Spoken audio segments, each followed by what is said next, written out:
청소년들 그 수련회 이렇게 기도하는데 갑자기 기도 가운데 두 분의 목사님이 생각나더라고요. 한 분의 목사님은 제가 20살 때 인천으로 올라오게 됐습니다. 조그만 개척교회를 섬기게 되었는데 아마 전에 우리 은퇴식 할 때 저희 교회에서 은퇴 해주셨던 목사님이 기억이 났어요. 근데 제가 그 목사님의 행동에 거룩한 충격을 받았어요. 그래서 나도 저렇게 살고 싶다라는 거룩한 충격을 주신 사건이 여러 가지 사건 중에 하나가 뭐였냐면 그 목사님이 개척했던 것이 지금은 번화가입니다. 신기촌이라고 진짜 산동네입니다. 지금은 아파트 들어서가지고 굉장히 번화가가 됐는데 그 당시는 건달들, 깡패들, 술 주정꾼들 모여있던 곳이에요.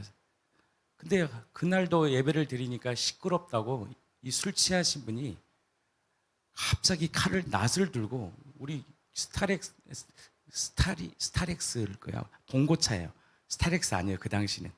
봉고차를 낫으로 타이어를 펑크 내버린 거예요. 찢어버린 거예요. 교회가 난리 났죠. 성도들 막. 그때 목사님이 탁 지나가면서 제가 봤어요. 어떻게 행동하나. 목사님 웃으시면서 몰라서 그래. 그래서 탁 지나가는 거예요. 그게 제 인생이에요. 큰 충격적인 사건이었어요. 그래서 제가 탁 결정을 했습니다. 나도 저렇게 한번 살아야 되겠다. 근데 안 되더라고. 또 한 분은 참 이런 목회를 참 잘 하셔요. 말씀도 잘 들어. 근데 이 음향 스피커가 좀 안 좋았나 봐. 얼마나 열받았는지 그냥 음향 스피커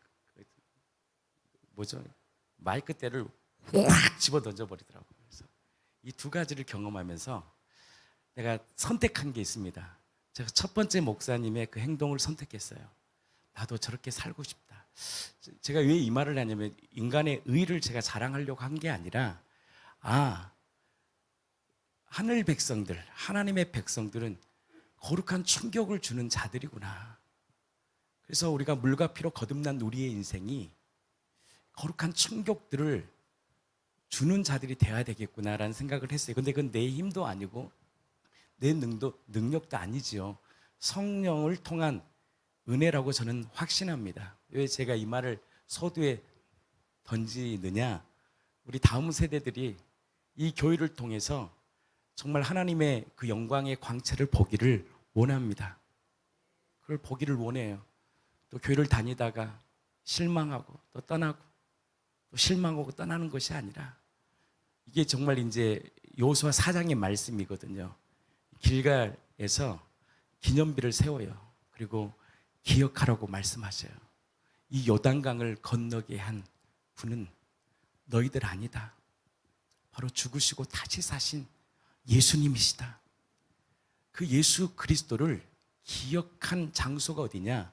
바로 길갈에서 또한 요단강 가운데에 세운 기념비입니다. 저는 우리 공동체가 저부터가 그 생명이 흘러가기를 축복하고 또 한 가지는 제가 기도 제목을 나누었던 것처럼 어떤 나의 목회의 의도와 또 어떤 내 감정으로 말씀을 선포하는 것이 아니라 말씀 그대로의 하나님의 의도가 선포될 때 듣는 자나 받는 자가 믿음으로 함께 아멘하고 그 진리 안에서 주시는 참 자유를 누릴 수 있는 복된 인생 되기를 축복합니다. 제가 목회하면서 그런 회개가 되더라고요. 내 의도를 많이 드러냈구나. 근데 그게 잘 안 보여요. 어둠이다 보니까. 회개하니까 하나님이 깨닫게 하시고 알게 하셔요. 근데 저는 죽을 때까지 인간은 싸움입니다. 나를 드러내고 싶고 내 의도를 드러내고 싶을 것 같아요.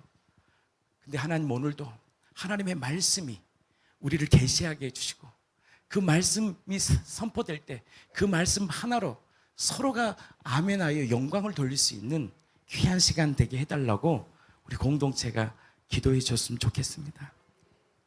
아멘이시죠? 제가 오늘 그 여호수아 4장의 말씀을 준비하고 선포하려고 이렇게 마무리를 했는데 제가 아침에 말씀을 보다가 출애굽기 말씀을 한 번 더 봤어요. 그래서 질문을 한번 제가 던져본 거예요. 출애굽기와 요단강에, 이 출애굽기 광야 1세대가 그 홍해 사건을 경험하고 광야 2세대가 요단강 사건을 경험했잖아요. 근데 제가 딱 읽으면서 특이점 몇 가지를 딱 발견했어요. 새벽에도 잠깐 언급은 했지만 제가 그 집중적으로 너무 광범위하니까 타지를 못하겠더라고요. 지쳐요, 여러분들. 이 말씀을 여러분들 이렇게 보고 하는 게 여러분들 쉽지가 않아요. 저도 목사니까 하는 거지, 이게 말씀을 연구하고 파고 찾고 이런 게 엄청 힘든 거더라고요. 그리고 마귀가 싫어하잖아요. 그게 쉽지가 않아요. 그래서 하나님께서 목회자를 세우시고 목회자를 통해서 말씀을 이렇게 전하는 거예요. 여러분들이 또 목사가 되면 저처럼 할 거예요. 다 누구든 다 할 수 있습니다. 근데 저를 세우시고 저를 통해서 그 성경 속에서 계시하시는 그 복음을 성도들에게 이렇게 나누어 주기를 원하는 거예요. 생명을 주기를 원하는 것 같아요. 근데 제가 특이한 점 두 가지를 딱 발견한 것 같아요. 요즘 시대는요, 어떤 시대냐면 생각과의 싸움입니다. 생각을 많이 해야 돼요. 제가 어제 제이 형제랑 우리 현서 형제님이랑 그 주일 준비를 했어요. 요셉의 창고를 이렇게 세팅하는데 제가 이렇게 일을 가르쳐 주는 거예요. 그래서 저는 일을 가르칠 때 이렇게 가르치지 않고 왜 이 일을 해야 되는지를 얘기해 줘요. 이렇게 친절하게 내 나름대로는 이렇게 얘기를 해줘요. 그러면서 제가 이 마지막에 히로를 이렇게 어머님이 식사하시는 자리에 나더라고 이제 이렇게 함께 좀 했으면 좋겠다라고 얘기를 하면서 왜 하는지에 대해서 설명을 해준 거예요. 왜 할까라고 우리 제 형제님에게 이렇게 물어봤어요. 이제 답은 알고 있지만 또 말하기 그렇잖아요. 날씨가 춥잖아. 온풍기가 틀어져도 어머님들은 날씨가 추워. 이 히터를 틀어놓으면 어머님들이 이런 마음을 가질 것 같아. 우리 젊은 자녀들이 우리 어른들을 배려하고 있네? 라는 마음을 갖지 않을까? 그러니까 맞대. 그 목적이 딱 분명하죠. 그러면 밤을 새서라도 합니다. 그 목적이 딱 명확해야 돼요. 분명해야 돼요. 이 자리에 뭐가 왜 있어야 되는지가 분명한 사람은요, 반드시 그 일을 합니다. 젊은 아이들에게 왜 내가 살아야 되는지, 내가 무엇 때문에 살아야 되는지, 어떤 가치관으로 살아야 되는지, 내가 이 일을 하나에도 왜 해야 되는지에 대한 정확한 이 정체성과 정확한 것들을 이렇게 주면 그들은요, 생명을 들 것 같아요. 성경도 마찬가지입니다. 성경을 읽어 내려갈 때 분명한 성경 속에서 이유가 있더라고요. 분명한 이유가 있고, 이유가 있기 때문에 지형을 하나님께서 지형, 인물, 사건을 통해서 하나님이 자신의 마음을 이렇게 계시하신 거예요. 그래서 제가 아담 성읍이라는 제가 질문을 던진 거거든요. 가만히 성경을 깊이 연구해 읽어보니까 요단강에서 멈췄다. 그거하고 우리랑 뭔 상관일까? 그래서 쭉 읽어보니까 아담 성읍이야. 왜 성경 기자는 아담 성읍이라는 성읍을 드러내면서 이 말씀을 썼을까? 그게 고민이 되는 거예요. 근데 성경 기자와 주석학자들이 이렇게 말하더라고요. 이 아담 성읍은 단순한 지리적인 것을 설명하려고 하는 게 아닌 성경 기자의 의도가 있다라는 거예요. 어떤 의도? 아담이 어떤 곳이냐? 바로 죄의 기원의 출발이야. 그러면 요단강 물을 끊어버리는 이 사건은 어떤 사건이냐? 바로 예수님의 십자가의 죽으심과 이 부활의 사건은, 이 거듭남의 사건은 단지 명상, 수련을 통해서 잠시 나를 만족해 하는 그런 정도의 종교가 아니라 죄의 근원을 끊어버리는, 우리의 죄의 죽음의 근원을 끊어버리는 분이 예수님이시구나. 이것을 설명하기 원해서 주님이 지형을 성경 속에 딱 집어넣고 거듭난 성경 교사나 지도자를 통하여 그것을 드러냄을 통하여 우리에게 뭐에 대한 믿음을 주고 싶으냐? 그분의 믿음과 그분의 의를 우리 안에 드러내게 하시고 그 의를 통해서 뭘 갖게 하느냐? 그분이 우리에게 베푸신 은혜를 오늘도 경험하기를 원하는 거예요. 그때 그 은혜를 아는 자는 고백합니다. 주님은 위대하시다. 근데 이 홍해와 요단강 사이에 결정적인 차이가 많겠는데 제가 시간이 없는 관계로 두 가지만을 딱 봤어요. 첫 번째, 강야 1세대, 강야 2세대지만 하나님이 택한 백성입니다. 그리고 홍해도 요단강도 다 거듭남에 대한 예표예요. 구원에 대한 예표예요. 근데요, 가만히 성경 읽어보니까 이 홍해 앞에서는 강야 1세대가요 원망이 터져 나옵니다. 가만히 읽어보면 그냥 이렇게 순종하지 않아요. 법을 받았어요. 홍해 건너기 전에 하나님의 율법을 받았는데 원망이 터져 나와요. 근데요, 요단강 앞에 선 백성들은 물론 홍해 사건을 보면, 사건을 여러분들 다 아시겠지만 홍해 뒤에는 누가 그들을 죽이려고 찾아옵니까? 장자를 잃어버린 애국 병사들, 특공대들이요 진짜 피눈물을 흘렸을 거 아닙니까? 이 장자가 죽었으니 피눈물이 나지 않겠어요? 그 분노와 그 적개심으로 죽여버리겠다 하는 마음으로 이스라엘 백성을 죽이려고 합니다. 근데 하나님이 보호하셔. 못 오게 해. 하나님께서 차단시켜요. 그런 이유는 있겠지만 분명한 이유가 있더라고요. 원망이 터져나요. 불평이 터져나요. 우리가 신앙생활을 하다 보면 불평이 옵니다. 원망이 옵니다. 때로는 분노가 옵니다. 그렇다고 저 사람이 거듭나지 않았다, 구원받지 않았다라는 우리의 판단으로 섣불리 판단할 수가 없는 거예요. 왜 그러느냐? 이 성경을 이렇게 들여다보면 하나님은 참 친절하신 분이구나.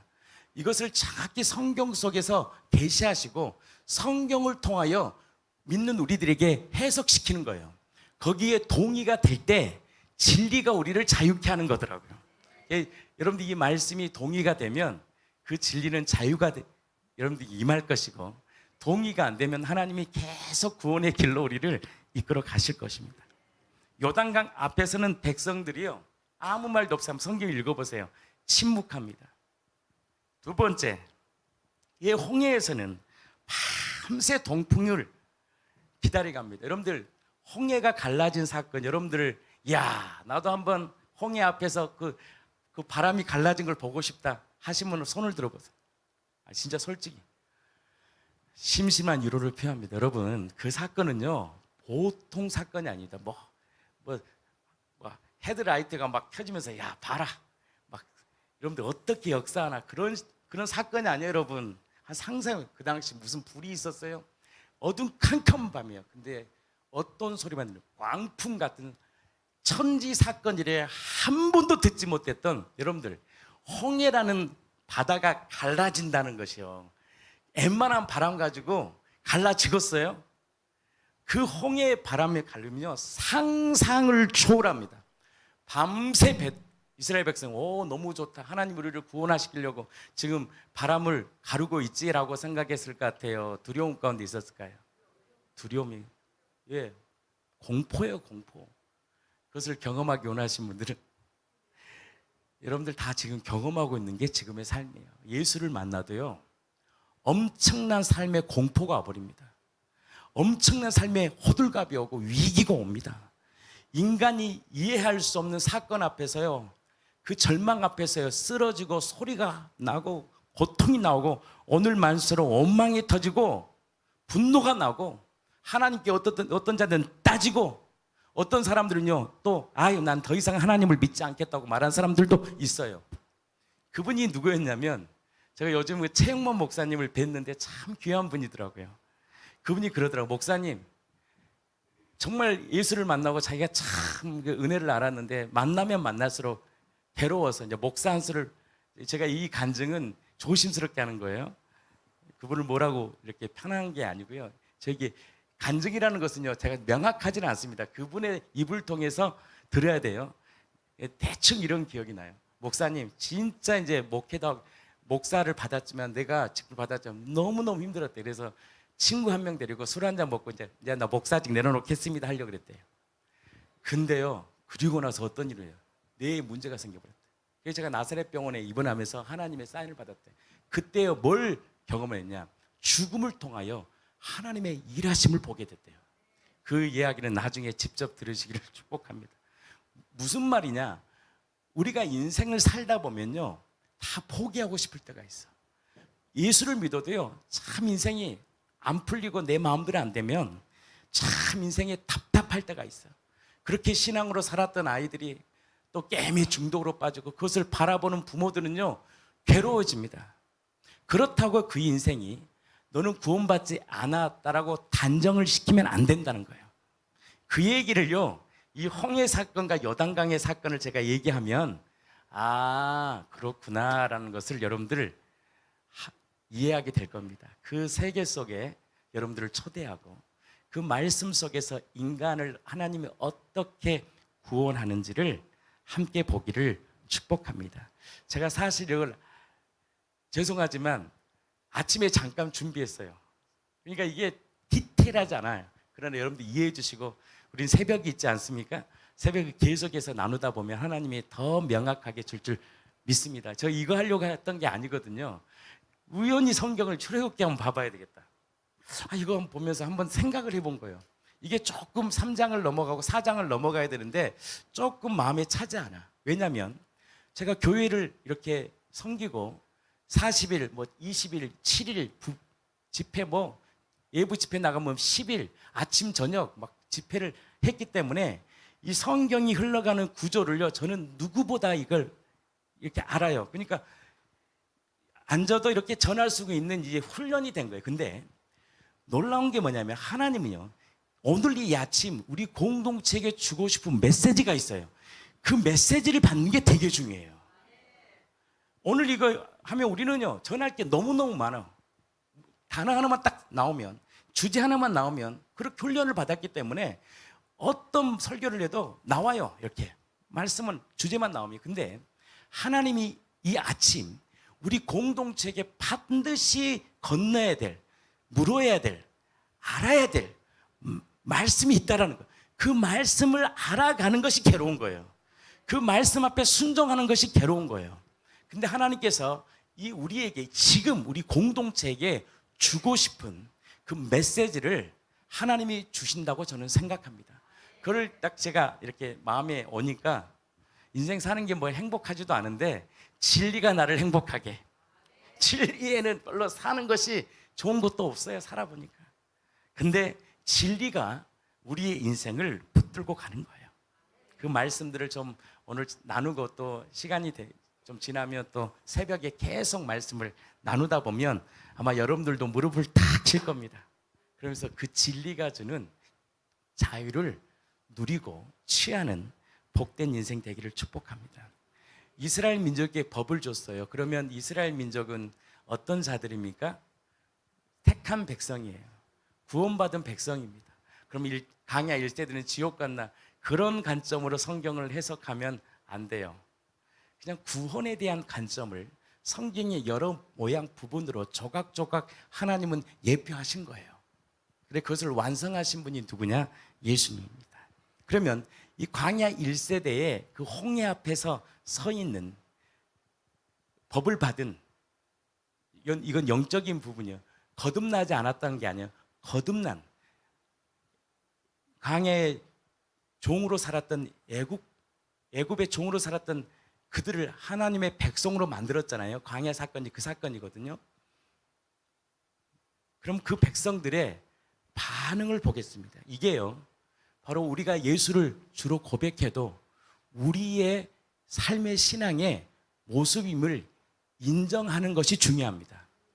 그것이 인정이 안 되면요, 정죄가 옵니다. 아니, 예수 믿는다며, 그렇게 한다며, 근데 왜 저렇게? 그건 몰라서 그렇습니다. 예수를 믿는다고 해도 우리 안에는 옛 습성이요, 꽉 차 있습니다. 그래서요, 아무리 예수를 믿어도 막 갑자기 성화되지 않습니다. 예를 들어 이런 거죠. 제가 이분이 오면 이분을 이름을 대고 한번 예화를 드리려고 하는데 왔어. 예를 들어서 최 선생님이 있어요. 최 선생님. 저랑 술 드시고 브루스 쳤던 최 선생님이 예수를 주로 고백했어요. 움직이는 예배, 목요일 날. 그렇다고 해서 그분이 완전히 변화된 게 아닙니다. 지금도 어떤 문제 앞에서 기분 나쁘면 교회를 찾는 것이 아니라, 아마 저분은 안 그러겠지만 아침 이슬을 찾을 수가 있어요. 그렇지 않겠지만 그런 가정 가운데 있어요.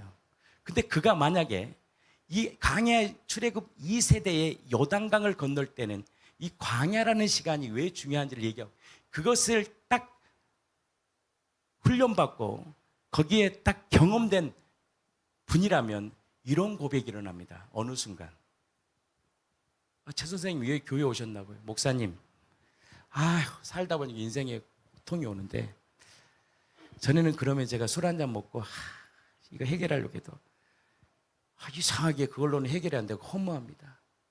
근데 어느 순간 내 마음에 기도해야 되겠다는 마음을 주셔서 제가 한번 나와봤습니다. 그러면서 하나님 앞에요, 기도하게 됩니다. 그 문제를 예전에는 사람에게 쫓아가고 술 한잔 먹고, 우리 최 목사님도 그랬다잖아요. 술 먹고 이제 목사직 내려놓고 그만두자 했던 사람이, 이 광야라는, 이제 제가 이거 설명을 하겠지만, 그 광야라는 시간을 통과를 통해서 하나님의 존재 방식의 삶을 살아갑니다. 그래서 여러분들이 이 말씀을 들을 때, 나는 광야 1세대인가 2세대인가, 나는 지금 홍해를 건너는 이스라엘 백성이냐, 아니면 나는 광야 땅에서 즉각 그 말씀에 순종할 수 있는 백성인지 아들인지를 여러분들께서 그 말씀 속에서 딱 그걸 받으시면 돼요. 그리고 그 말씀 앞에서 여러분들이요, 갈망하며 나아가면 되는 거예요. 저는 거기까지만 얘기하는 거예요. 여러분들에게 해라, 뭐 해라, 안 되면 뭐 저주받는다, 이건 제 가난이 아니고요. 그 다음에 하나님께서 성령을 통해 여러분들을 선한 길로, 의로운 길로 이끄시겠죠. 근데 이 광야를 통과한 사람은요, 벌써 다릅니다. 목사님, 이 문제가 저 사람 문제만 아닌 것 같아요. 제가 그래서 하나님 앞에 묻고 싶습니다. 그래서 기도하러 왔습니다. 그리고 하나님 앞에 자신의 문제를 내려놓습니다. 그리고 기도합니다. 목사님, 걱정하지 마십시오. 그리고 저를 위해 기도해 주십시오 라고 얘기합니다. 이 사람은 어떤 사람이냐? 광야를 통과한 사람입니다. 광야를 통과한 사람은요, 조금 이따 제가 얘기를 하겠지만 삶의 존재 방식이 다릅니다. 그럼 예전에 기분 나빠서 술 한잔 먹었다 해서 그분이 거듭났다 거듭나지 않았다는 것을, 문제를 얘기하고 싶은 것이 아니라, 광야 1세대 법을 받았어도 그분은 아직까지 그들이 하나님의 그 일하심을 아직까지 보지 못하는 세대입니다. 그래서 이렇게 말을 하는 거예요. 그 광야 1세대, 그들이 하나님의 백성이지만 이런 표현을 합니다. 우리 한번 찾아보겠습니다. 출애굽기 14장 11절에서 12절 말씀입니다. 한번 찾아보겠습니다. 출애굽기 14장 11절에서 12절의 이 모습이 어떤 모습이냐? 비록 가나안 애굽 땅에서 출애굽 시켰지만 아직도 뭐가 가득 찬 사람들이다? 나라는 중심으로 가득 차 있다. 그런데 하나님은요, 그의 인성을 부르셨다면 반드시 의롭게 하시고 영화롭게 하시겠다는 진행령이 아니라 완료형을 우리에게 말씀하시면서 그렇게 만드시겠다는 작정을 하신 거예요. 그러면 이 말씀을 통하여 우리의 영적 상태를 보면 되는 거예요. 함께 읽겠습니다. 그들이 또 모세에게 이르되 애굽에게 매장지가 없어서 당신이 우리를 이끌어내어 이 광야에서 죽게 하느냐? 어찌하여 당신이 우리를 애굽에서 이끌어내어 우리에게 이같이 하느냐? 이것이 광야를 통과하지 않는 자의 태도입니다. 그래서 그 사람을 정죄할 게 없어요. 그분은, 저 목사는 아직 광야를 깊이 통과하지 않았구나. 그러면 기도해 주면 되는 거예요. 통과하는 만큼, 그 깊이를 아는 만큼 언어가 바뀌고 삶의 태도가 바뀌더라고요. 그게 진리더라고요. 12절입니다. 함께 읽겠습니다. 우리가 애굽에서 당신에게 이른 말이 이것이, 좀 읽어주세요. 이르기를 우리를 내버려 두라. 우리가 애굽 사람을 우리를 내버려 둬라. 우리가 애굽 사람의 섬길 것이라 하지 아니하더냐. 애굽 사람을 섬기는 것이 광야에서 죽는 것보다 낫다 그래요. 예수를 믿어도요, 이 고백이 일어납니다. 첫 번째, 그냥 성화되지 않아요. 그냥 하나님의 사람 만들지 않아요. 이게 당연한 하늘 백성의 태도라는 것을 주님이 혼내려고 얘기한 게 아니에요. 이게 우리의 존재라는 것을 성경은 드러내고 싶었던 거예요. 이게 우리의 몸입니다. 이게 우리예요. 예수를 믿어도요, 절대 완전히 끝나니까 바로 침묵하고 하나님의 나라 취하는 자들이 아니에요. 반드시 이 문제에 반드시 우리도 똑같이 적용됩니다. 그렇지 않으신 분들은 아멘 해주세요. 없잖아요. 저도 마찬가지 없어요. 불평하고 원망하고 다 그래요. 이게 바로 하나님의 인간의 깊은 믿지 못하는 이 죄의 모습입니다. 그걸 하나님은요 뭐라고 말하지 않아. 그러면서 13절 말씀입니다. 주님이 말씀하신 그럼에도 불구하고 참 하나님의 놀라운 사랑을 보게 합니다. 너희는 두려워하지 말고 가만히 있어서 여호와께서 오늘 너희를 위하여 행하시는 구원을 보라. 너희가 오늘 본 애굽 사람들 영원히 다시 보지 못하리라고 주님은 우리에게 말씀합니다. 그럼에도 불구하고 주님은 구원자 되신 예수님을 보라고 말씀하셔요. 근데 요단강을 건널 때는 이런 말이 하나도 없어요. 원망했다, 불평했다, 그들이 두려워했다, 그런 말이 없어요. 왜냐하면 광야 40년 동안 하나님이 그들을요 바꿔놓아버립니다. 철저히 그들이 광야에서 배운 게 있습니다. 그리고 그 하기 전에 두 번째 광야와 요단강의 차이점은 뭐냐? 광야 전에 홍해를 가릴 때는 뭐가 있었다? 동풍이요. 밤새 동풍이 불어요. 밤새 동풍이. 근데 요단강 도하 사건은요 즉각입니다. 이것도 영적 의미가 있습니다. 광야 40년을 통하여 철저히 굴복된 사람은요 달라요. 어떤 문제를 해석하는 것이 완전히 다릅니다. 밤새 광풍을 경험하기를 원하십니까? 즉각 하나님의 영광을 보기를 원하십니까? 이것은 여러분들이 판단하셔야 돼요. 그러나 즉각 되지 않아요. 그랬으면 하나님이 뺑뺑이 안 돌립니다. 절대 그런 거 없어요. 바로 예수 믿었더니 완전 예수님처럼 마음 담고 산다. 거짓말입니다. 좀 어릴 때부터 성품이 훈련된 사람은요 좀 그렇게 할 수 있어. 그러나 그것도요 잘못하면 자기 의입니다. 다 자기 의예요.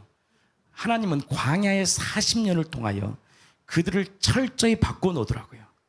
그들이 광야에서 배운 게 있습니다. 첫 번째, 만나가 아니면 죽는다. 이거 배운 거예요. 자기 힘으로는 먹을 수 없다라는 것을 배우게 됩니다. 만나가 아니면, 하늘에서 떨어지지 않은 만나가 아니면 살 수 없다. 첫 번째, 광야에서 배움. 두 번째, 마실 수 없어. 뭘 마실 수 없어? 반석에서 물이 터지지 않으면 그 생명수를 먹을 수 없어. 세 번째, 내 힘으로 싸울 수 없다. 여러분들 애굽에서 나온 사람들이 뭔 군사훈련을 받았겠어요? 가나안의 그 용사들 못 이겨내요. 가끔 싸움도 있었잖아요. 그들이 여호와가 싸우지 않으시면 패배다. 그래서 여러분들 성경을 자세히 보면요 모든 전쟁에 누가 개입하시냐? 하나님이 하셨다라고 고백해요. 광야는요 능력 키우는 학교 아닙니다. 제가 말했잖아요. 자기의 무능을 학증받는 장소가 어디냐? 광야입니다. 그래서 하나님께서 하나님의 사랑한 사람은요 철저히 광야로 내몰아버립니다. 바로 쓰임 안 받아요. 그런 사람 그런 거 없어요. 승승장구한다? 실패 없다? 그분요 떨어져 버립니다. 그런 사람은요 그냥 끝나요. 하나님의 백성, 하나님의 사람은요 철저히 다루십니다. 요단강 앞에서 그들은 더 이상 왜 말하지 않았느냐? 결론을 알아요. 그들은. 왜냐? 광야를 통하여 뭘 배웠어요? 내가 할 수 없다는 것을 배우는 시간. 광야를 우리가 오해합니다. 이 종교거든요. 탁월한 종교. 이거 정말 무서운 말입니다. 믿음의 훈련 장소래. 뭐 영적 근육을 키운다 이런 말 굉장히 많이 들어요. 영적 근육을 키우는 시간. 능력자가 되는 과정. 그러니까 이런 사람들은요 어떤 마음이 있느냐? 야망이 있어요. 내가 잘 돼봐. 내가 하나님이 나에게 뭐 능력 줘봐. 내가 그동안 나 무시했던 사람들 다 박살낼 거야. 근데 광야를 시험을 통과한 사람은요 그런 마음이 없어요. 그리스도의 마음을 경험합니다. 광야의 핵심은요 딱 한 가지입니다. 너는 아무것도 할 수 없는 존재다. 이건 제가 말한 것이 아니에요. 신명기 8장 3절 4절을 통하여 친절히 주님이 우리에게 말씀합니다. 한번 함께 읽겠습니다. 너를 낮추시며 너를 줄이게 하시며 또 너를 알지 못하며 내 조상도 알지 못하던 만나를 내게 먹이신 것은 사람이 떡으로 사는 것이 아니요 여호와의 입에서 나오는 모든 말씀으로 사는 줄을 내가 알게 하려 하심이라. 4절입니다. 함께 읽겠습니다. 이 40년 동안에 내 의복이 헤어지지 아니하였고 내 발이 부르트지 아니하였느니라. 40년 동안 내 의복이 헤어지지 아니하였고 내 발이 부르트지 아니하였느니라. 2절 말씀 한번. 2절 내 하나님 여호와께서 이 40년 동안에 내게 광야 길을 걷게 하신 것을 기억하라. 40년 동안 광야 길을 걷게 하신 것을 기억하라. 여러분들 예수님을 주로 믿으면 그때부터요 하나님이 택한 자들은요 그분을 의롭게 하시기 위해서요 철저히 광야로 내몰입니다. 그래서 예수님이 세례받고 제일 먼저 어디로 내몰아 버립니까? 광야에 내버려요. 거기서 40일을요 금식합니다. 그리고 첫째 아담이 잃어버렸던 그 하나님의 권세를 다시 찾아갑니다. 그러면서 마귀에게 그러잖아요. 야, 사람이 떡으로만 사는 거냐? 말씀으로 사는 거야. 그래서 하늘 백성이 어떻게 사는지를 가르치는 거예요. 입에서 나오는 모든 말씀으로 사는 거예요. 너를 길을 걷게 하신 것을 기억하라. 이는 너희를 낮추시며 너를 테스트하사 내 마음에 이거는 테스트예요. 테스트. 템테이션이 아니에요. 유혹하는 게 아니에요. 미혹하는 게 아니에요. 우리를 테스트하는 거예요. 내 마음이 어떠한지 그 명령을 지키는지 지키지 않는지를 알려하려 하심이라. 그래서 광야는요 인간의 가능성을 확장하는 곳이 아닙니다. 완전히 나의 어떤 가능성, 내 힘으로 살 수 없다는 것을 완전히 무너뜨린 시간이 뭐냐?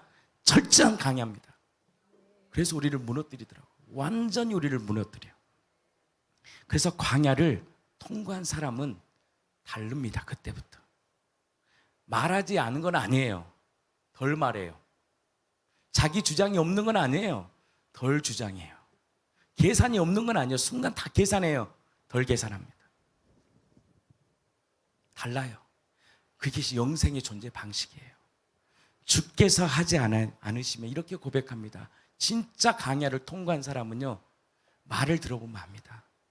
주께서 하지 않으시면 나는 아무것도 할 수 없는 존재입니다. 노래 있잖아요. 광야에서. 그럼 이 찬양 한번 같이 한번 부르고 시간 되면 제가 마무리하겠습니다. 한번 이 찬양 한번 불러봅시다. 왜 광야? 노래 한번 같이 한번 광야에서 한번 틀어주세요.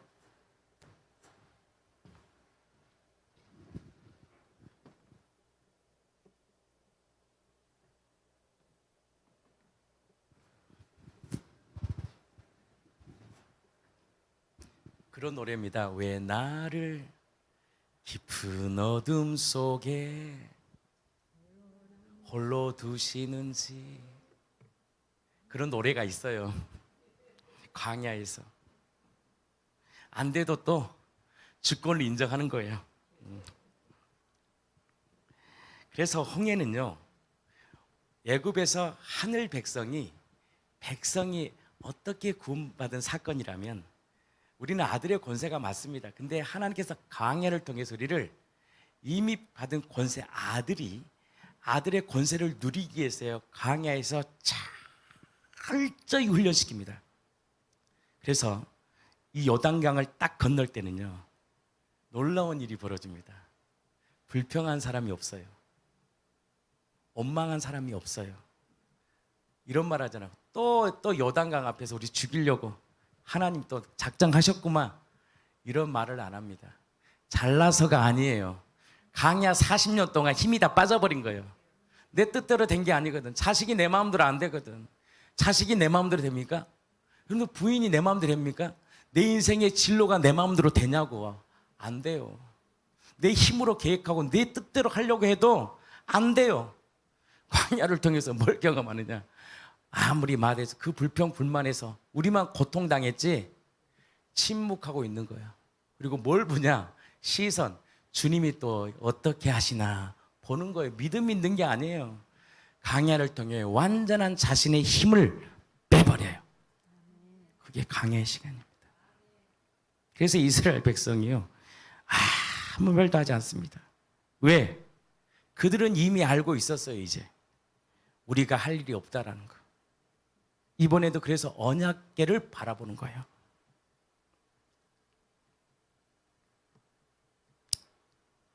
그래서 이 강야를 통과하는 사람들의 자들은 이런 고백이 나옵니다. 나는 할 수 없습니다.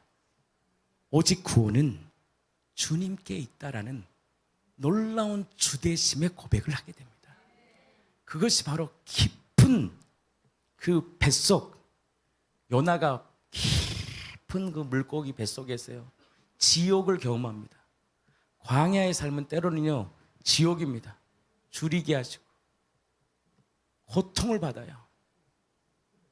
정말 그런 시간을 살아요. 근데 하나님이 택한 백성은요, 여러분들 이것이 하나님이요 은혜를 주지 않으면 뭘로 나온지 아십니까? 상처로 나옵니다. 가난과 고통과 분노로 나와버려요. 근데 이것이 하나님의 주권 안에서 은혜를 받은 사람은 놀라운 고백을 하게 됩니다. 그게 요나서 2장 9절입니다. 요나서의 핵심 사상이 첫 번째가 이 요나서 2장 9절의 말씀입니다. 이렇게 요나가 고백합니다. 구원은 주님이시군요. 그래서 감사하는 목소리로 제사를 드리며 나의 소원을 주께 갚겠나이다. 그리고 이렇게 고백합니다. 구원은 여호와께 속하였나이다. 이게 바로 광야 40년을 통하여 거듭난 백성에게 그때야만이요 가나안 땅을, 하나님의 나라를 누리고 정복하게 됩니다. 하나님의 꿈은 우리는 아들의 정체성이에요. 근데 모르고 사는 거예요. 그리고 이 아들의 정체성을 광야의 사건을 통해서 하나님께서요 그를 만드십니다. 광야를 통과한 사람은 더 이상 자신에게 기대하지 않습니다. 그리고 사람에게도 기대하지도 않아요. 실망할 것도 없고 상처받을 것도 없어요. 왜? 광야는 내가 뭔가 할 수 있다는 것을 배우는 시간이 아니라 나는 아무것도 할 수 없는 존재라는 것을 철저히 성령을 통하여 깨닫는 시간입니다. 그래서 요단강 앞에서 이스라엘은 침묵했고 언약궤만 앞으로 나아갑니다. 그리고 그것을 멀리서 보게 돼요. 그리고 그 침묵 위에 구원은 이루어갑니다. 아멘이시죠? 이것이 제가 첫 번째 질문을 드렸던 바로 광야 1세대와 광야 2세대의 삶의 전혀 다른 패턴입니다. 여러분들은 어떤 지금의 출발점에 있습니까? 이건 여러분들 안에 성령 안에서 고민하시기를 축복합니다. 두 번째는 왜 광풍을 밤새 강풍을 통하여 홍해길을 여셨나? 근데 요단강은요 참 그런 걸 제가 다시 질문하겠습니다. 자, 강풍을 보고 싶다. 두 번째, 요단강을 즉각 건너 싶다. 자, 아무도 없죠. 이때 손 들면 안 돼요. 그 강풍의 시간은요 여러분들의 상상을 초월하는 두려움의 현장이었을 것입니다. 칠흑 같은 어둠 속에요 바람만 불어요, 여러분. 뭐 그것을 보면서 와 아름답다. 우리 나야가라 폭포를 보면서 어떤 분이 평생 저는 이제는 여행 그걸로 끝났다고 얘기하는 사람이 있더라고요. 너무 아름다운 게 아니라는 거예요. 구원을 이루어가는 시간에는요 칠흑 같은 어둠이 있어요. 어둠이 있단 말이에요. 이것을 성경은 중생과 혼의 구원에 대한 성화로 성경은 말하고 있습니다. 주님이 우리를 부르셨습니다. 그런다고 해서 그분이 완벽하게 지금 성화되지 않아요. 불평하고 원망하고 다투고 무너지고 쓰러지고 술 한잔 먹고 또 쓰러지고 그만둬야지 해요. 근데 하나님의 백성은요 끝까지 그의 인생을 이끄십니다. 우리 교회도 그런 분이 있더라고요. 갑자기 생각나네. 술 한잔 소주 먹고 그래도 하나님이 그의 인생을요 끝까지 지키십니다. 그것이 은혜예요. 은혜. 예수님을 주 마음의 주인으로 모셨다 해서 그의 인생이 완전히 성화된 것이 아닙니다. 신앙의 기표와 능력이 정말 달라요. 구원은 실제예요. 근데 뭐가 다르냐? 광야를 거치는 사람은 하늘의 관점에서 성경을 해석합니다. 이 삶의 모든 삶을요 자신의 방식, 옛사람의 방식으로 해석하지 않아요. 그러면 어떤 일이 일어나냐? 광풍을 보게 됩니다. 평생 두려움의 광풍에 휩싸여 버려요. 눈이 아직 열리지 않는 거예요. 이건 왜 그러냐? 영생으로 배워가는 존재 방식을 배워가고 있습니다. 신앙의 출발점은 즉각 순종하고 하나님의 나라를 보는 게 아닙니다. 깊은 밤이 요구됩니다. 이것은 반드시 필요한 시간들입니다. 뭐 예수를 믿으니까 바로 요단 멈추고, 뭐 예수 믿으니까 우리 최 선생님이 그때부터 완전히 목사님 오늘부터 기도로 살겠습니다. 어떤 문제 앞에서 제가 하나님의 뜻을 구하고, 절대 처음부터 그러지 않아요. 철저한 우리 천정원 자매가 그런 간증을 하더라고요. 목사님, 저요 싸움이요 싸움. 겉으로는 간증하지만 지체들과 공동체랑 그 싸움, 정죄 판단, 그것 때문에 괴로웠어요 라고 얘기를 하더라고요. 그 괴로움 가운데 그가요 철저히 깨어지는 시간을 갖게 된 거예요. 즉각 순종하고 막 승리 경험하고. 절대 그렇지 않습니다. 깨지고 완전히 부서져요. 자존심 완전히 상하게 해요. 어떤 사기꾼 소리도 들어요. 완전히 사랑을요 비참하게 만들어버려요. 근데 강야의 인생을 사는 하나님 훈련한 사람은요 그 인생을 묵묵히 걸어갑니다. 대부분 성도들은요 이 홍해의 밤을 반드시 거쳐야 됩니다. 이유는 단순합니다. 우리의 옛사람은 바로 변화되지 않습니다. 깨져야 됩니다. 이 혼의 구원은 바로 이루어지지 않습니다. 그래서 여러분 혹시나 그러한 모습이 있는 지체들이 있다면 기도해 주시길 바랍니다. 지금 그분이 예수를 주로 믿었지만 바로 홍해 앞에 선 자들이구나. 그리고 기도해 주시면 되는 거예요. 예수 믿는데 저래? 예수 믿는데 10년을 믿었는데 20년 믿었는데 30년을 믿어도요 아직도 홍해 앞에 있는 사람이 있어요. 1년을 다녀도요 요단강을 건너버린 사람도 있어요. 왜? 그들은 철저히 즉각 극각 순종하니까, 즉각 하나님 앞에서 엎드리니까. 우리는요 다 전부 다의 100%입니다. 홍해의 밤에서 신앙을 시작합니다. 누구도 그렇게 했습니까? 예수님도 그 40일의 금식을 하고 그 40일 금식 후에 마귀의 시험을 당하고 그 홍해의 밤을 이겨내버린 거예요. 기다리는 것밖에 없어요. 여러분들 홍해의 밤은요 딱 인간이 할 수 있는 건 딱 한 가지입니다. 아침이 올 때까지 기다려야 돼. 놀라운 사실, 아침이 딱 눈을 떴는데 아침 해가 딱 빛을 발하는데 어떤 일이 벌어지냐? 마른 땅이 오늘 똑같이 경험해요. 근데 시간이 밤새 그 시간은 하루가 천년 같은 고통의 시간을 경험합니다. 그러면서 하나님이 그의 인생을 다루셔요. 근데 이 강야를 통과하면 통과할수록 고통의 시간이 짧아집니다. 주권을 인정하면 인정할수록 고통의 시간이 짧아져요. 그리고 하늘의 관점에서 모든 세계를 해석합니다. 그러나 홍해 앞에 있는 사람들은요 모든 걸 상황 중심으로 생각합니다. 문제 중심으로 기도합니다. 눈에 보이는 변화가 없으면 바로 흔들려 버립니다. 이것이 바로 밤새 동품의 상태를 표현한 것입니다. 근데 그것이요 잘못됐다고 말한 게 아니에요. 성경은 그건 잘못된 신앙이야. 성경은 말하지 않고 신앙이 자라나는 형성되는 마땅히 우리가 경험해야 될 자리라는 것을 성경은 우리에게 친절히 말씀합니다. 이것이 복음입니다. 깊은 밤을 경험한다고 해서 그 사람이 잘못 믿었다고 생각하면 절대 아니에요. 밤에 하나님 어디 있어? 왜? 바람 부니까 동풍의 소리가 얼마나 컸겠겠어요. 여러분들 상상을 초월한다니까요. 도대체 하나님은 어디 계시냐고, 하나님은 살아 계시냐고.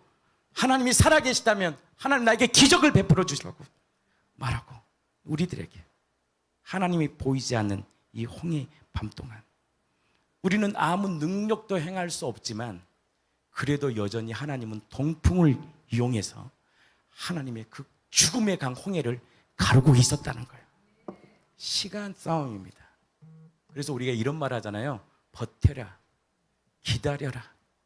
그래서 예수님이 이 땅에 사람으로 오셨어요. 풍랑 강풍 가운데 명령을 해버립니다. 풍랑아 잔잔할지어다. 그분이 누구시냐? 그 풍랑을 밤새 바로 동풍을 일으켜서 홍해를 가르고 마른 땅을 만드신 분이 누구냐? 우리 안에 계시는 예수님입니다. 그 믿음이 생기면 생길수록 그 고통의 시간을 즐길 수는 없어요. 인내합니다. 인내하게 되더라고요. 그러나 우리가 중요한 게 있더라고요. 이 하늘의 관점이요, 의지로 되는 게 절대 안 됩니다. 훈련 받는다고 되는 게 아니에요. 결단해서 보이는 것이 아니에요. 이렇게 기도해야 됩니다.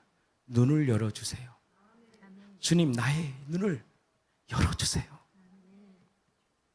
그리고 분명한 하나님의 일하심을 말씀해 주세요. 그것이 바로 주일날 여러분들이 받아야 될 마음의 태도입니다. 예수를 믿어도요, 광야 같은 마음을 사는 것은 절대 이상한 일이 아닙니다. 여기서 이 부분이 해석이 안 되면요, 우리는 사람을 정죄합니다. 판단합니다. 왜냐하면 지금 이 시간은 하늘의 관점, 하늘의 방식으로 해석하는 그 눈이 형성되는 과정의 시간입니다. 그래서 신앙이 시작될 때 저도 마찬가지예요. 제가 뭐 예수 믿었다고 뭐 그때 철 없었어요. 철이 없더라고. 근데 하나님이요, 인생을 깨버려. 하나님이 사랑하니까 나의 인생에 찾아오셔서 참 목회가 편했으면 좋겠는데 별 일들이 많아. 근데 하나님이 하셨죠.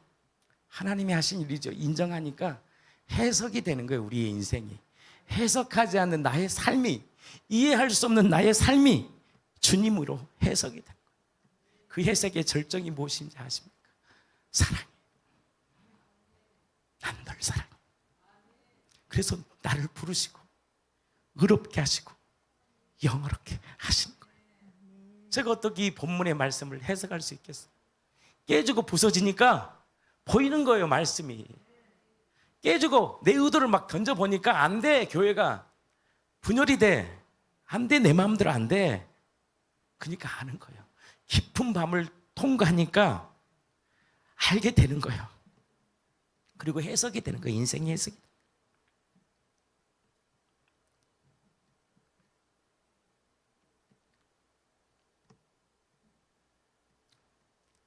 로마서 8장 30절은 우리에게 말씀합니다. 우리를 의롭다 하시고 우리를 부르셨다면 우리를 부르십니다. 부르심의 과정이 있어요. 초청에 제자들을 초청하잖아요. 제자로. 그렇다고 그들이 완벽해지지 않아요. 베드로가요, 참 놀라워요. 베드로 전후서를 쓰면서요, 이런 말을 쓰더라고요. 신성한 성품에 참여할 수 있는 권세를, 그는 지식이 아니었어요. 하나님만이 누리는 그 신성한 성품에 참여할 수 있는 복을 우리에게 허락하셨더라고요. 그 시간이 어떤 시간이냐? 광야의 시간입니다. 아멘이시죠? 그 광야의 시간을 반드시 인내하고 그 광야의 시간을 같이 그 믿음을 붙들고, 예수가 하나님의 아들이시지, 그 부활하신 예수님이 나의 주님이시라는 이 믿음의 언약을 꽉 붙들고 있을 때 그 믿음이 우리를 놀라운 약속의 땅으로 인도하십니다. 나는 이 놀라운 은혜를 이 공동체가 누리기를 축복합니다. 그래서 여호수아 4장은 어떻게 요단강을 건너는가를 말하는 장이 아니라 이 요단 사건을 어떻게 교회가 해석하고 꽉 붙들고 살아야 되는지를 말하는 장면입니다. 그 내용을 이제 새벽마다 말씀을 전할 거예요. 다시 요단의 기적을 보이지 않아요. 홍해의 기적을 보이지 않아요. 요단의 놀라운 그 사건을 보이지 않아요. 하나님이 베푸신 그 기적을, 2000에 우리에게 행하신 기적을 꽉 붙들으라는 거예요. 붙들다 보면 하나님이 놀라운 은혜를 보게 됩니다. 그것이 바로 여호수아 4장의 메시지입니다. 그래서 하나님이 교회에게 놀라운 복을 주셨습니다. 에베소서 3장 8절에서 10절 말씀 중에 10절입니다. 우리 이 말씀을 하고 제가 말씀 마무리하겠습니다. 10절 이는 이제 교회로 말미암아 하늘에 있는 이는 이게 교회로 말미암아 하늘에 있는 통치자들과 권세들에게 하나님의 각종 지혜를 알게 하려 하십니다. 그래서 여러분 교회는 생명입니다. 교회는 핏값으로 세운 죄송하지만 여러분들의 집보다 더 소중히 생각해야 될 것이 교회입니다. 교회를 통해서 생명이 흘러갑니다. 교회를 통해서 묶였던 매듭이 풀어집니다. 진짜 그걸 아는 사람은 교회를 생명처럼 여깁니다. 그리고 그 교회를 목숨을 다해 지킵니다. 그 한 사람이 저와 여러분들의 삶이 되기를 축복합니다. 왜냐? 그들은 알아요. 나의 인생에 저주 같은 나의 인생에 그 예수님이 이 저주의 문제를 풀으시고 세상에 알 수 없고 세상에 볼 수 없는 그 하늘의 신비를 허락하신 그것이 여러분들 어디에서는 뭐 나이트 클럽에서 배웠습니까? 주식하다가 배웠어요? 펀드 하다가 배웠습니까? 부동산 투자하다가 배웠어요? 여러분들이 무시하는 부족하다는 그 교회를 통해서 배운 거예요, 여러분. 그 교회를 사랑하는 자는 하나님께서 그의 인생을 이끄십니다. 하나님께서 그 교회를 얘기하고 싶어서 여호수아 4장으로 끌고 가는 거예요. 이 길갈 공동체, 그 기념비를 세우고 두세 사람이 내 이름으로 모인 그 교회에 하나님께서 그 교회에 강력한 불을 주셔서 하나님이 얼마나 위대하신지를 설명하고 말씀하셔서 하나님의 그 영화로움을 우리 자녀들을 통하여 마음껏 드러내기를 원합니다. 우리는 어떤 사람은 홍해 앞에 선 자들이 있습니다. 판단하지 마세요. 여러분들이 함부로 결정하지 마세요. 구원에 함부로 손대지 마세요. 저 사람은 아직 구원 못 받았어. 그거 무서운 죄악입니다. 저는 이 말씀을 묵상하면서 더 알았어요. 이건 내가 판단할 것이 아니구나. 지금 하나님이 그는 홍해 앞에 선 백성이구나. 그리고 하나님은 반드시 그를 광야의 인생길로 끌고 와서 반드시 하나님이 하나님됨을 드러낼 것이다. 여러분들은 선택하셔야 됩니다. 도망갈 건지. 도망간 사람도 있어요. 예수님을 버린 사람이 있어요. 나는 싫어요. 그러면 그렇게 가시면 되고, 하나님 나는 힘들지만 그 광야의 길 앞에 서겠습니다. 도와주세요. 하나님은 약속하십니다. 반드시 그의 인생을 영화롭게 하시겠다. 그 약속의 말씀을 꽉 붙들어 예수로 살아가는 복의 사람이 되기를 축복합니다. 인생의 가장 기적이 여러분들 제가 최 선생님 얘기했잖아요. 예를 들어 설명하기 좋아하니까 제가 만약 그분이 광야를 지나서 목사님 나의 인생에 주님이 맞네요. 나의 모든 문제가 주님 손 안에 있네요. 나는 그래서 오늘 주님 앞에 엎드립니다. 목사님 저를 위해 기도해 주세요 라고 고백하는 것은 인생 천지 사건 이래 저분의 가장 큰 사건이 될 것입니다. 그 놀라운 사건으로 우리를 생명으로 우리를 지금 초대하고 있습니다. 진짜 광야를 걷는 사람은요 팔복으로 살아요. 인간의 중심으로 해석하지 않고 하나님 말씀하실 때까지 침묵하고 주님을 바라봅니다. 그리고 하나님께 싸웁니다. 하나님 왜 이런 일들을 나에게 행하시고 하나님 나에게 왜 이런 자녀를 주시고 가족을 주셨습니까? 그때 주님이요 요한복음 9장의 말씀을 통하여 우리에게 해석시킵니다. 왜 내 자녀에게 좀 건강한 자녀 주지 눈먼 자녀를 줬습니까? 속된 말로 병신 줬냐고요. 왜 장애아를 줬냐고. 하나님이 나에게 저런 남편 줬냐고. 바득바득 대드는 우리들에게 그 광야를 걷는 사람은 주님이 이렇게 말씀합니다. 그가 하나님이 하시는 일을 나타내고자 합니다. 그리고 그는 그 하나님의 일을 드러냅니다. 그게 누구였느냐? 요셉이었습니다. 형님, 걱정하지 마세요. 요셉이 국무총리가 될 때 광야를 통과한 요셉이 이렇게 말하지 않습니다. 너희들은 죽었어 이제. 부모가 아버지가 죽으니까 이제 두려워 떨었잖아. 근데 요셉은 하나님의 존재 방식 이렇게 말해요. 형님, 걱정하지 마세요. 내가 당신들을 먹이고 입히겠습니다. 이것이 광야를 통과하는 자들의 삶의 존재 방식입니다. 하나님께서 그 한 사람을 찾으시고 그가 가는 곳마다 바로 이사야 58장 11절과 그게 바로 어떤 지체가 10절의 말씀을 얘기해 주더라고요. 그래, 주님 마음이다. 그게 기뻐하는 금식이다. 진짜 기뻐하는 금식은 내 마음에 누구로 채워지냐? 예수로 채워지는 하나님의 마음을 소유하는 그들에게 하나님이 이렇게 말씀합니다. 너는 물된 동상 같겠고 물이 끊어지지 않는 샘 같은 복을 줄 것이며 너는 역대에 파괴된 기초를 세우는 아들의 권세를 누릴 것이야.